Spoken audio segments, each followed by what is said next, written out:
Judiciary going on right above us. They're just going to text me when I vote. I'll let them go.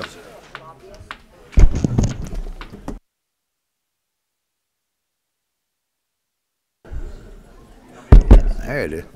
Come on up. I'd be shocked.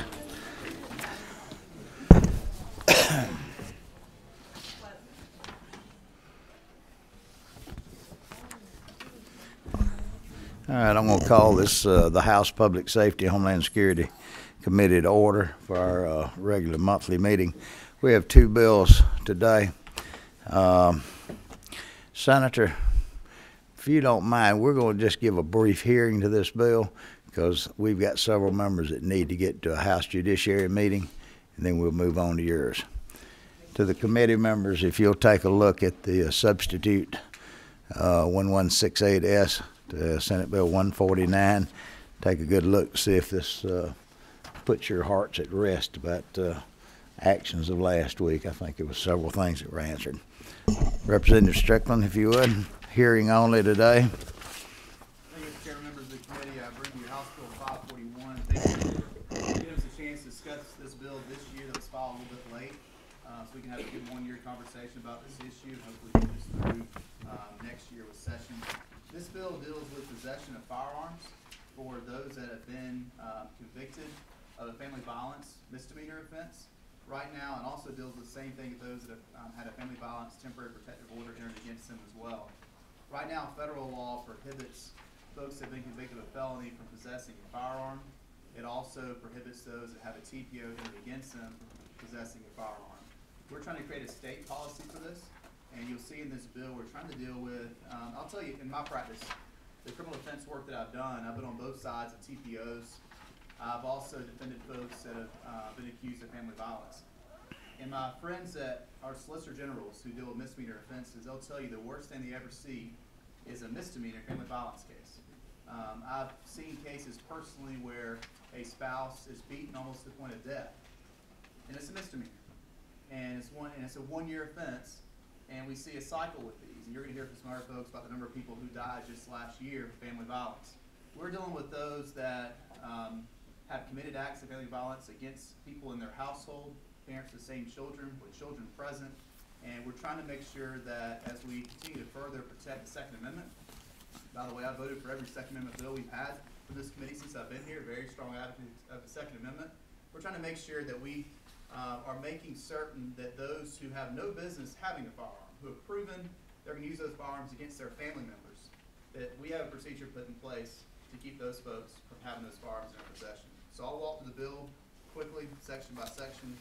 Section 1 deals with the offense of simple assault, and you'll see on line 31 the language we use in all the other sections as well. We're dealing with those that have committed simple assault that involve violent injury or a firearm, and it's between past and present spouses, parents who are parents of the same child, parents and children, step-parents and stepchildren, foster parents and foster children, and other persons living or formerly living in the same household. Those folks, once they've been convicted, this is, again, they go to trial, they do a plea, found guilty beyond a reasonable doubt of the offense of simple assault in that situation, would then be given notice, we'll see later in the bill, notice the fact they no longer possess a firearm. They're then given a chance to prove they have no firearms in their possession, or they can go to a licensed gun dealer, someone that's licensed to be a gun dealer, and go and sell those firearms and bring a receipt back to court showing the firearms have been sold. And so the first section deals with simple assault. Section 2 deals with the same offense of simple battery. It puts the same procedure under simple battery. Section 3 deals with the misdemeanor of battery itself. Again, this is dealing with that misdemeanor offense, putting the same provisions there as you see on page 5. And I'll go back and answer your questions section by section. I know this is a hearing only, so I'll try to move quickly, Mr. Chairman. Section 4 on page 7 deals with the misdemeanor offense of pointing or aiming a gun or pistol at another. Again, the same provisions about those offenses involving those same family members. And Section 5 deals with, one in Section 5, starting on line 257, is that procedure I mentioned you go through once you've been convicted of one of these offenses as far as showing that you do not have firearms or turn those firearms over to someone else selling those firearms. But going back on lines 247 through 256, we are adding not just the fact that someone that has committed a felony, that possesses a firearm, the fact that's a separate offense itself. We're also adding to that family violence and family violence protective orders. So if you've been convicted of a family violence offense, or if you've been the subject of a family violence protective order, we're adding that to the offense of if you possess a firearm, that at that point would also be a felony in itself. Moving on to Section 6, which is the last section of the bill. This deals with the TPOs. And of course, the procedure you'll hear from the judge on for a TPO is someone is accused of an act of family violence.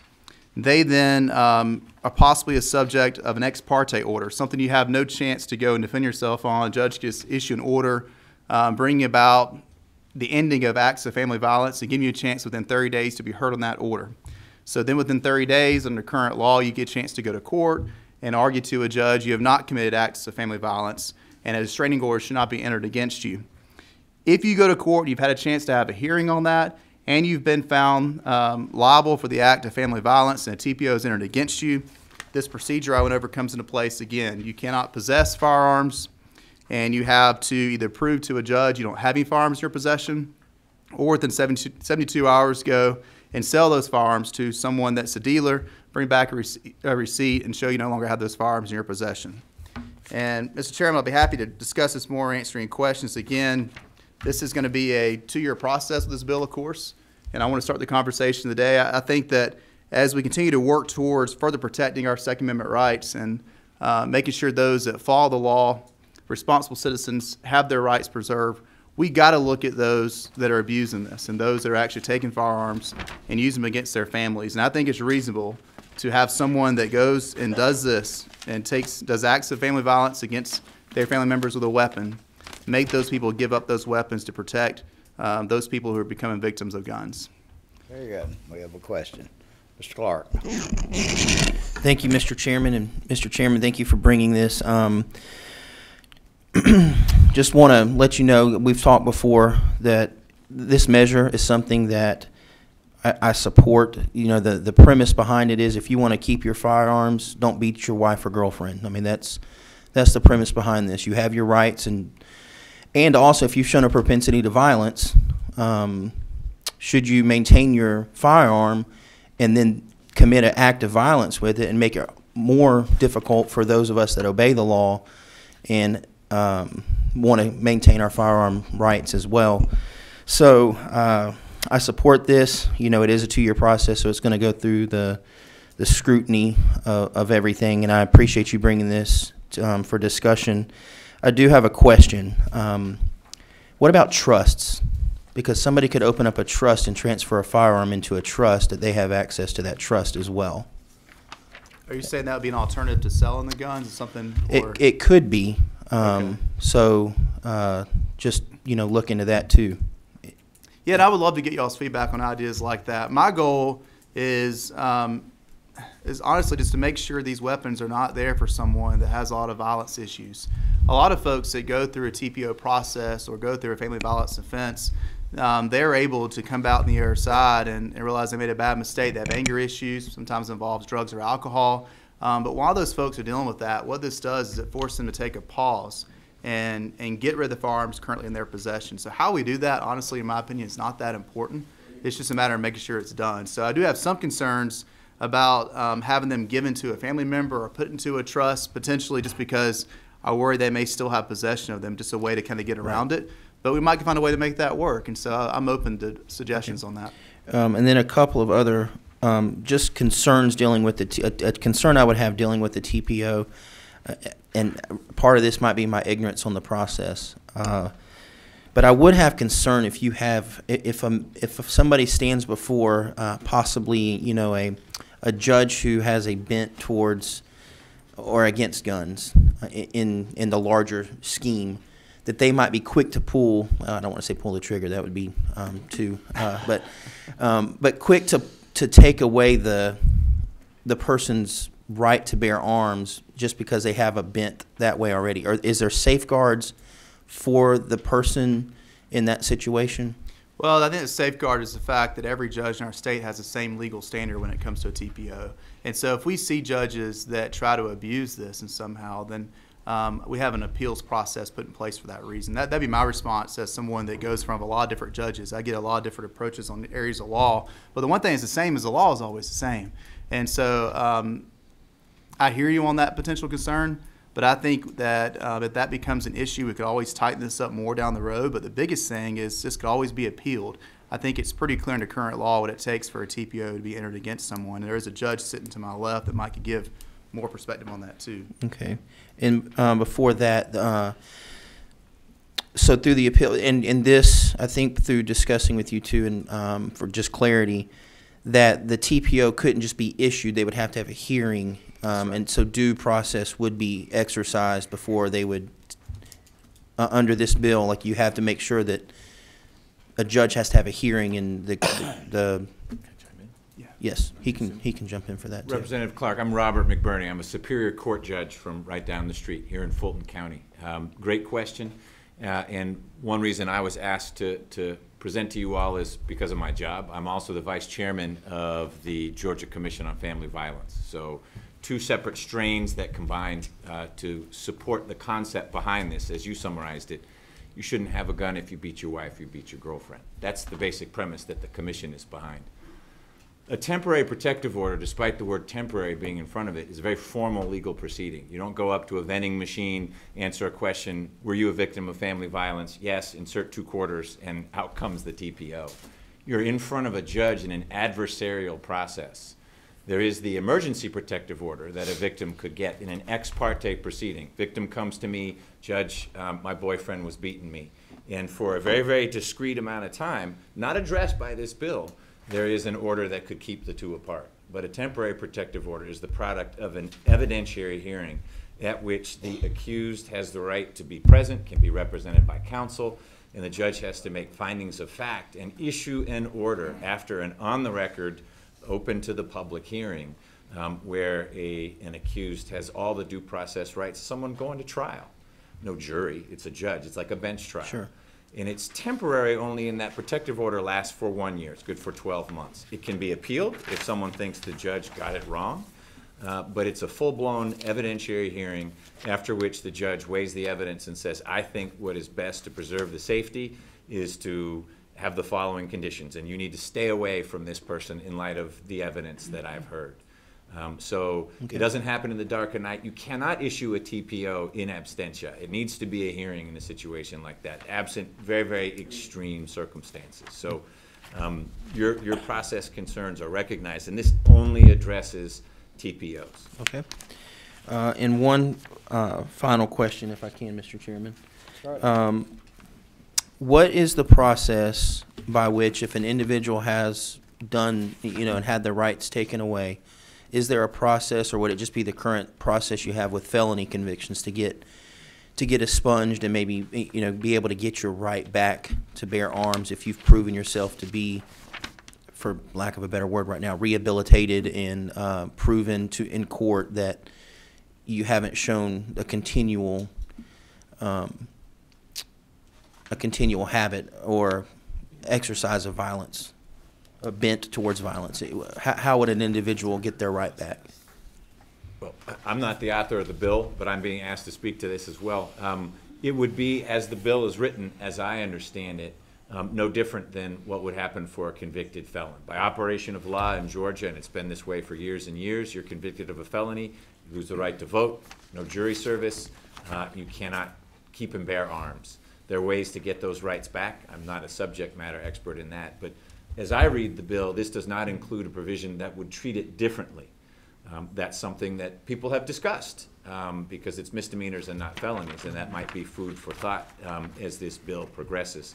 But if it were passed as written, then you'd fall into the same category. If you were convicted of family violence battery, you would need to petition in whatever way one does to get your rights restored. Okay. And I'll be honest, I was hoping he knew the answer to that as far as the process of federal law. I don't know the answer as far as how you get it back, but I am open to any suggestions the committee may have. If you want to set a separate procedure up for this, because our goal is simply, there's so much emotion involved typically in these kind of offenses, and is to make sure there is a pause. And I think selling the firearms obviously accomplishes that, but the long-term effect of not having the right to possess and being subject to a felony down the road for this, I'm open to other suggestions. I'll do my research before I come back next time and see what the current Okay. process is too. And maybe we would need to set up a different process because, as I said earlier, you know, if you want to keep your rights, don't beat your wife or girlfriend. But I also understand that it could be a one-time things got heated in a discussion and it just it went a little too far in a argument with their spouse or loved one, but they've shown they've gotten counseling and worked on that. So, you know, through the off season we can work on it, and I'll keep in conversation with you too. I should clear up one thing. The ability to reclaim your rights applies only to the conviction. When the TPO expires, it expires, and any prohibition that was caused by the TPO, stay away, no firearms, those are gone. So I don't want anyone to leave here thinking, oh my gosh, you get a TPO against you and you lose X right forever. Not so. That only applies to a conviction. So the conviction of the misdemeanor of the violence would be, I guess, what we would need to That's look at. what we're adding, Okay. right? That's correct. All right. Thank you, Mr. Chairman. Thank you for the bill, and look forward to working. Thank you So for your we help. can move on pretty quick. Mr. Glanton. Thank you, Mr. Chairman, and to my good friend and colleague, Mr. Representative, thank you for what you're doing for the great state of Georgia. My question is more about clarity than anything else. Can you tell me or tell this committee of any other case or measure that's out there that will require an individual to be punished for a crime that they have yet committed? This bill doesn't do that. Well, then bring some clarity to it. Help me understand. If I understand this correctly, if you're a person that is convicted of a battery without a weapon, that no weapons involved, that as a consequence of your conviction for that battery, you are then prohibited from carrying or bearing arms for something that did not involve arms, which means that you're now, in my mind, being convicted for something that you have yet to do, that you may or may not show the propensity to do. So bring some clarity to that for me, please. Okay. Well, I think, and person to my right might could address this better than I can, but I'll tell you from all the studies that we see, we had 139 folks die last year from family violence. When you have a battery that's committed, and again it says in the bill, between spouses, parents of the same children, step-parents, stepchildren, family members like that, we typically see those that have a habit of committing acts of violence, even not involving a firearm, are likely to take a firearm. If you're going to go take the time and throw something at your spouse trying to hurt them, or hit your spouse trying to hurt them, then you do have a propensity, in my opinion, of using a firearm in an irrational manner as well. And so I think that it is consistent with the policy of someone that's going to get involved physically with their family members. I think that person that'll pull the trigger that quickly with physical violence will also pull a gun that quickly as well. Well, I certainly won't argue with your assessment of the facts, but I would go as far as saying that in my community, where it's predominantly African American, there's a high percentage of African Americans that are creating crimes in my particular county. And let's just use a number. Let's say that maybe 15, 20% are creating crimes. That don't mean that the other 80 to 85% will do. And I think that we're passing law based on hypotheticals and things that we think are going to happen.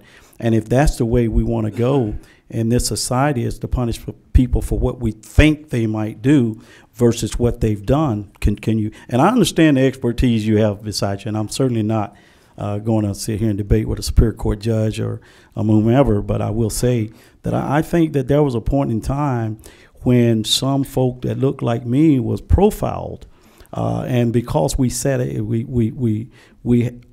set in a certain type of profile, that we will automatically assume that we would do certain things in the future. So to me, this is problematic. So please help me understand this. Yeah, and I'll just again go back on. I don't think it's an improper profile for someone that commits acts of family violence to say that person meets a profile that's likely to be involved in an offense involving a firearm, involving a murder. It's just statistically what we see. And if you don't mind, I'll defer to someone who has some of those statistics. I know I've got your bill in committee in just a minute. Yes. My name is Allison Smith-Burke. I'm with the Georgia Coalition Against Domestic Violence. And yes, statistically speaking, we know that individuals who commit acts of family violence and who are convicted of acts of family violence are more likely to use firearms.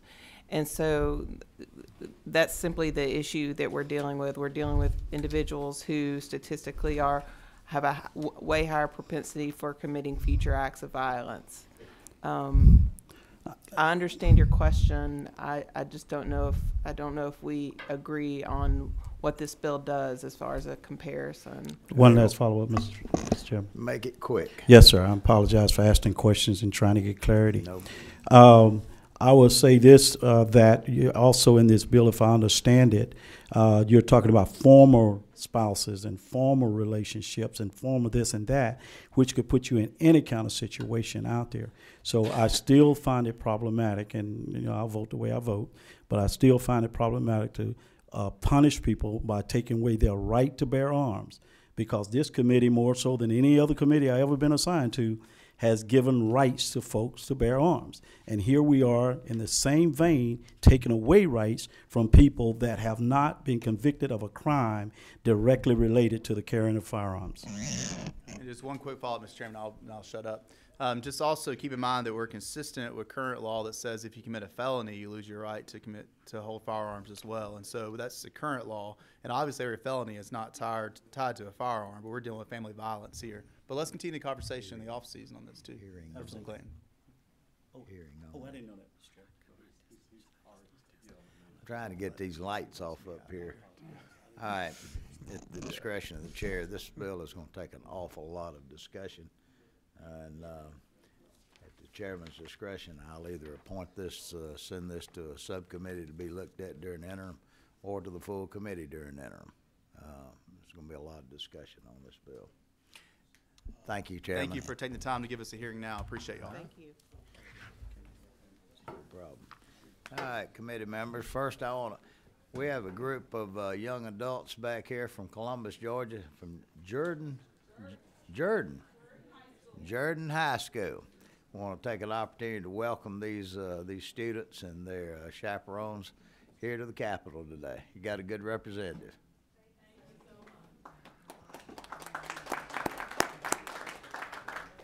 Senator? We've got a bill that we've already heard in this committee. It shouldn't take but just a second. Senator, if you'll go through your part. I'd be more than glad to do that, Mr. Chairman. Yours is the section 1.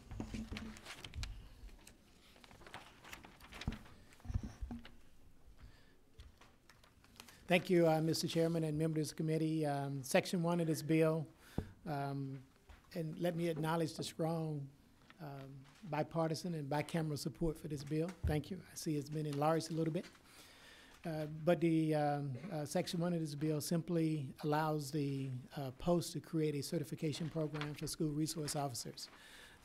This was a Director Vance has worked with me on putting this together. And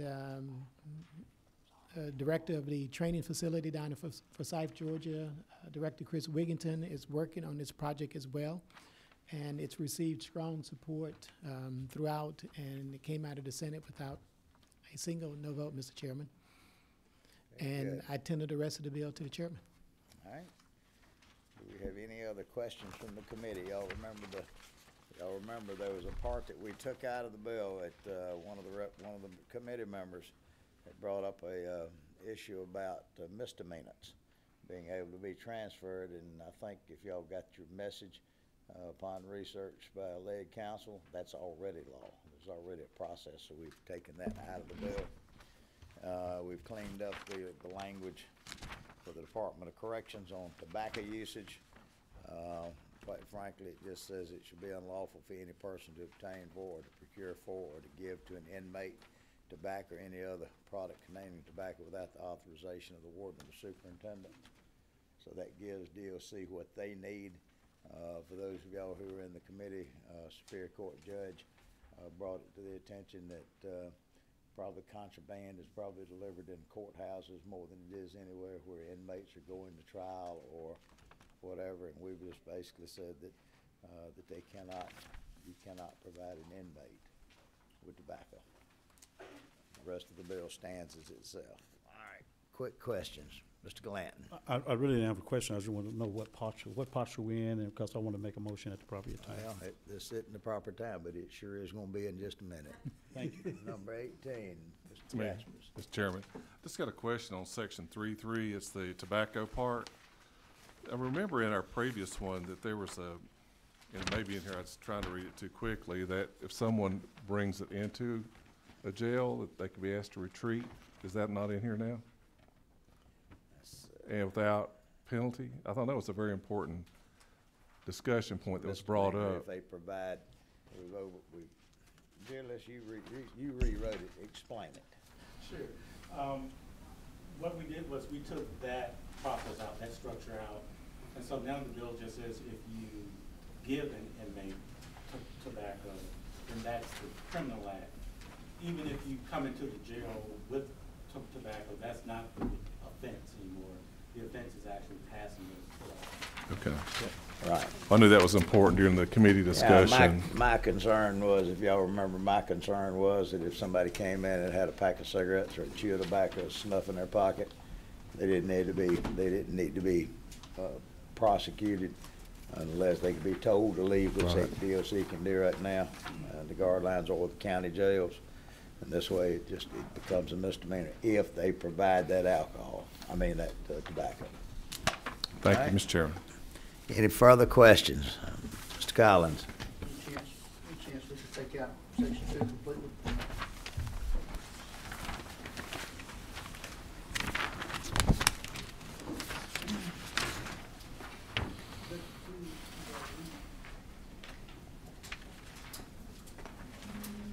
You want to get the senator's language? Section 2, probation. The whole 2.2? 2122? I think there needs to be some more extensive study done on that. Part 2. Yeah, part 2. Mr. Chairman, I think I can speak a little bit to Section 2 if you like. Please do, Senator. Section 2 was added on the floor when this bill came before the Senate. Chairman Stone from Judiciary added this language, and this bill dealt with a situation they have in Augusta, Georgia with municipal probation officers, and they wanted to make sure that they got them certified through post. It's a fun, Go right ahead. it just seems to be a fundamental shift to the way that probation, misdemeanor probation has been operated in the past. That's my concern. Well, if I understand this right, what we're saying, what's said in this language is that if you're a probation officer, then you need to be post-certified before you can serve warrants. That is Have correct. arrest powers. I think the city of, and it's kind of unique to the city of Augusta, they had kind of taken over and put in these municipal probation officers. Quite frankly, I think that ought to be an interest to every municipality in the state, that folks who are going to have arrest powers, that they're properly trained. I agree, Mr. Chairman. Yes. Mr. Chairman, just apply to. This would say that private probation companies, those probation officers would have to be post-certified, correct, Mr. Chairman? It does. If they're going to have arrest powers. And this only applies to, on the probation officer, it only applies to, I'm sorry. As the probation officer, it only applies to the person that I, as a probation officer, are supervising. Correct. All right. Any other questions? Any further questions from the committee? This is the proper time now. Thank you, Mr. Chairman. At this time, I would like to move that we do pass LC 411168S, a substitute for House Bill 149. All right. We have a motion. Do we have a second? We have a second. Do we have any subsequent motions? Any further questions? If not, all in favor say aye. Aye. Opposed? Thank you, Senator. Thank you, Mr. Chairman and members of the committee. Ladies and gentlemen of the committee, it's been a pleasure, and you'll be contacted if we have any other business. Thank you.